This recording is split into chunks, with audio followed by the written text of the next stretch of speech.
ये 3 संस्था पर प्रतिबंध लगा देना चाहिए।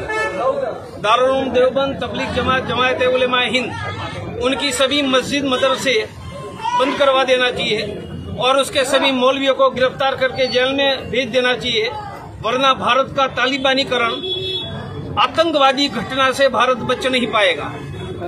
अस्सलामु अलैकुम वरहमतुल्लाहि वबरकातुहू। जनरल न्यूज़ इंडिया के नाज़रीन व सामिईन, आपका इस्तकबाल है हमारे यूट्यूब चैनल पर।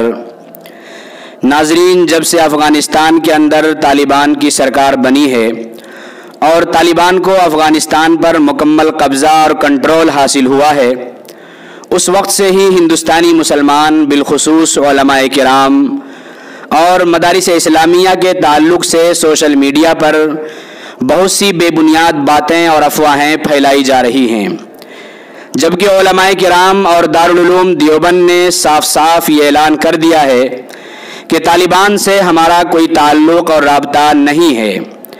इसके बावजूद कुछ शरपसंद लोग हिंदुस्तान का माहौल और यहाँ के अमन व अमान को ख़राब करने की कोशिशें कर रहे हैं। नाजरीन, इस वक्त विश्व हिंदू परिषद के लीडर परवीन तोगाड़िया का एक वीडियो वायरल हो रहा है, जिसमें उन्होंने हिंदुस्तान के मदारिस, यहाँ की तबलीगी जमात और जमीयत उलमाए हिंद पर बहुत ही संगीन इल्ज़ाम लगाया है। आइए सुनते हैं कि परवीन तोगाड़िया ने अपने वीडियो में क्या कहा है। इससे पहले नाजरीन, आपसे दरख्वास्त है जो हमारे इस चैनल पर नए आ रहे हैं वो चैनल को सब्सक्राइब करके बेल आइकन को ज़रूर दबा दें। आतंकवादियों को ट्रेनिंग सस्ता देंगे, कश्मीर में आतंकवाद बढ़ सकता है।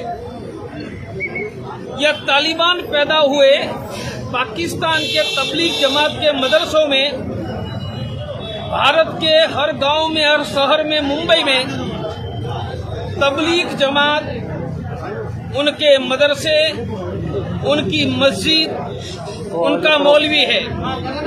पाकिस्तान में तबलीग जमात के 1 करोड़ से कम लोग थे, उन्होंने 75,000 तालिबान पैदा किए।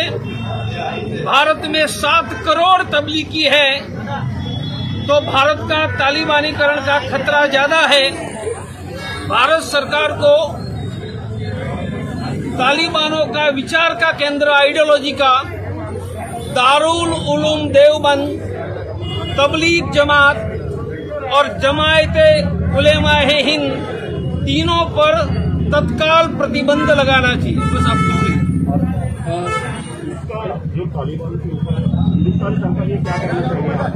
ये 3 संस्था पर प्रतिबंध लगा देना चाहिए।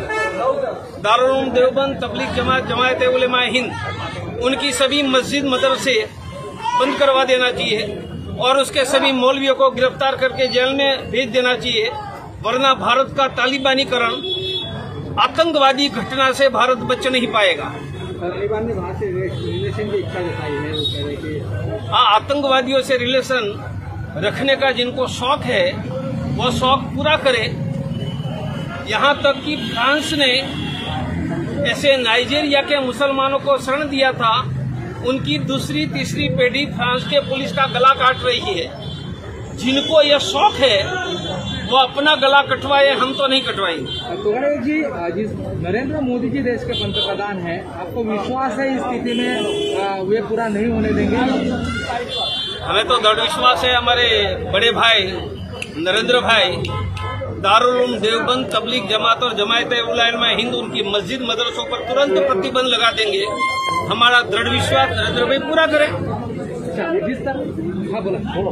जिस तरह से महाराष्ट्र की स्थिति देखी जा रही है, आप यहाँ पे आए हुए हो, यहाँ की स्थिति बीजेपी वर्सेस अभी शिवसेना, जो दोनों हिंदुत्ववाद के मुद्दे पे एक जगह थे, अभी वो अलग हुए हैं, क्या कहेंगे स्थिति के बारे में? अरे मेरे भाई, बीजेपी शिवसेना वाला एक दूसरे के विरुद्ध बोलकर एक दूसरे का पब्लिसिटी का मार्केटिंग कर रहे हैं और पूरी दुनिया में, भारत में शिवसेना और भाजपा का नाम बड़ा कर देकर काम दोनों कर रहे हैं। इसलिए दोनों एक दूसरे को थैंक यू करके ₹100 पब्लिसिटी के लिए एक दूसरे को भेज दें। मुंबई महानगर पालिका चुनाव में क्या बजरंग दल के कार्यकर्ता खड़े होंगे चुनाव में? नहीं, कोई चुनाव में हम खड़े नहीं। जय श्री राम! जय श्री राम! तालिबान को पाकिस्तान का समर्थन है, इसलिए पाकिस्तानी जड़ से उतरना चाहिए आपको? अरे समर्थन नहीं, तालिबान पाकिस्तान में पैदा हुए, पाकिस्तान उनकी माँ है और दारुल उलूम देवबंद भारत का उसका बाप है। जिस तरह से अमरुल्लाह सालेह उपराष्ट्रपति है, माजी उपराष्ट्रपति अफगानिस्तान के, उन्होंने भी इस तरह से आरोप लगाया था कि तालिबान और पाकिस्तान और जो हक्कानी नेटवर्क है इनका एक संबंध है, ये सच है, आरोप है। तो आपको क्या लगता है? ये बिल्कुल सच है।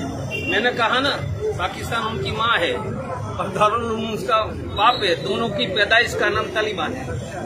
किस तरह से अभी मतलब देश को अभी किस तरह से इस पूरे सुरक्षा के बारे में काम करना चाहिए, ऐसा आपको लग रहा है? एक ही रास्ता है, दारुल उलूम देवबंद, तबलीग जमात, जमायत उलमा हिंद, उनकी सभी मस्जिद, मदरसे और मौलवी सब पर प्रतिबंध लगाया जाए। एक ही रास्ता है, वह करोगे तो भारत का तालिबानीकरण रुकेगा। आज मुंबई में आने का प्रयोजन क्या था? मैं मेरे कार्यकर्ता को 4-5 बातें समझाने वाला हूँ। हिंदुस्तान में कोई भी हिंदू को हेल्प की जरूरत है तो 24 घंटे की हिंदू हेल्पलाइन है, 1 लाख लोगों को मदद करते हैं।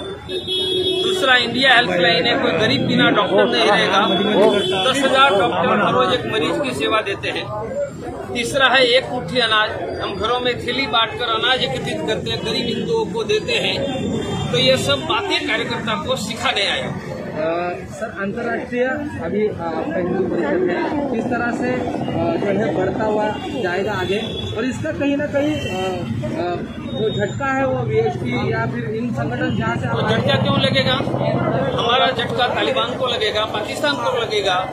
ये वीएचपी वाले पाकिस्तान के थोड़े होंगे तो मेरे भाई हैं, हमारे भाइयों को थोड़ा हम झटका देंगे। आगे अभी क्या प्रयोजन है आगे आपका AFC का क्या? अब तो हिंदू ही आगे। धन्यवाद।